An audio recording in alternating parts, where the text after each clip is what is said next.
మిత్రులను కలుపుకొని పనిచేసేటువంటి ఒక అవకాశము తనకు వచ్చినట్టుగా నేను భావిస్తూ ఈ సందర్భంగా ఈ విద్యా సదస్సుకు నన్ను ఆహ్వానించినందుకు ముందుగా జిల్లా కమిటీ సభ్యులందరికీ అధ్యక్ష ప్రధాన కార్యదర్శులకు ధన్యవాదాలు తెలియజేస్తా ఉన్నాను.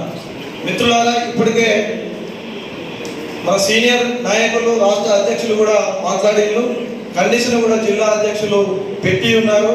ఇది భూవదిన యాళ్ళైంది, అంతకంటే ఎక్కువ మిమ్మల్ని ఇబ్బంది పెట్టేటువంటి ప్రయత్నం కూడా చేయను. కానీ రాష్ట్ర ప్రధాన కార్యదర్శిగా, రాష్ట్ర ప్రధాన బాధ్యులుగా ఈ జిల్లాకు వచ్చినటువంటి సందర్భంలో కొన్ని రాష్ట్రంలో జరుగుతున్నటువంటి విషయాలు కావచ్చు, ఇవాళ కొత్త ప్రభుత్వం వచ్చిన తర్వాత విద్యా విధానానికి సంబంధించినటువంటి వైఖరులు కావచ్చు, ఇవి మాత్రమే కొంత మీతో షేర్ చేసుకునేటువంటి ప్రయత్నం చేస్తారు.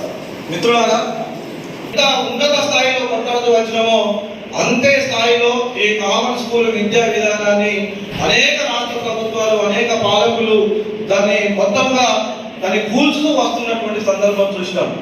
పివి నరసింహారావు గారు ఉన్నటువంటి సందర్భంలో మొట్టమొదటి ఈ కామన్ స్కూల్ విద్యా విధానానికి తూట్లు పొడిచి ప్రభుత్వ యజమాన్యంలోనే మన ప్రభుత్వ పాఠశాలలు పక్కన పెట్టి ఒక నవోదయ విద్యా విధానాన్ని తీసుకువచ్చి క్రమక్రమంగా ఇవాళ ఎక్కడి వరకు వచ్చినాయంటే వాళ్ళ ప్రభుత్వ పాఠశాలను పూర్తిగా నిర్వీర్యం చేసి వాళ్ళ కులానికి ఒక పాఠశాల, మతానికి ఒక పాఠశాల పేరు మీద ఈ రాష్ట్ర ప్రభుత్వము కులాన్ని, మతాన్ని, ప్రాంతాన్ని రెచ్చగొట్టేటువంటి విధంగా వాళ్ళ సమాజంలో ఉన్నటువంటి అంతరాలను మరింత పెంచి పోషించేటువంటి విధంగా ఇవాళ పనిచేస్తున్నటువంటి సందర్భాలు మనకు కనబడతా ఉన్నాయి.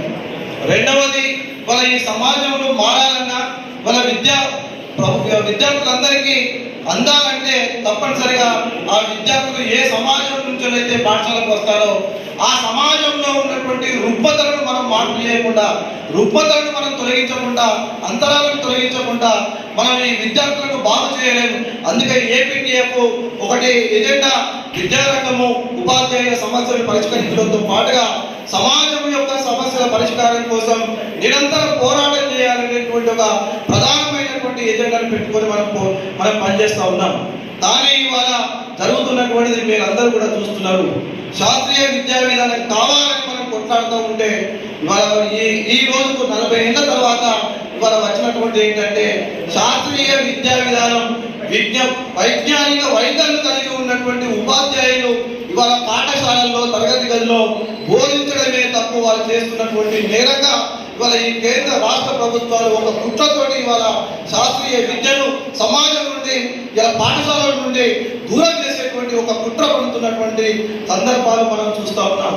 ఇప్పటికే మీరు అందరూ చూసిరు, మన టీపీటీఎఫ్ పక్షాన రంగారెడ్డి జిల్లా తుక్కుగూడలో రాములు అనే హెడ్ మాస్టర్ మీద మన అయ్యప్ప మాల వేసినటువంటి దున్నగులు మన తగరి మీద దాడి చేసి అతని అంగిని తనతో భయభ్రాంతులకు గురి చేసి తనని చంపేటువంటి ఒక కుట్ర పడినటువంటి సందర్భం చూసినాం. మొన్నటికి మొన్న వికారాబాద్ జిల్లాలో ఒక మేడం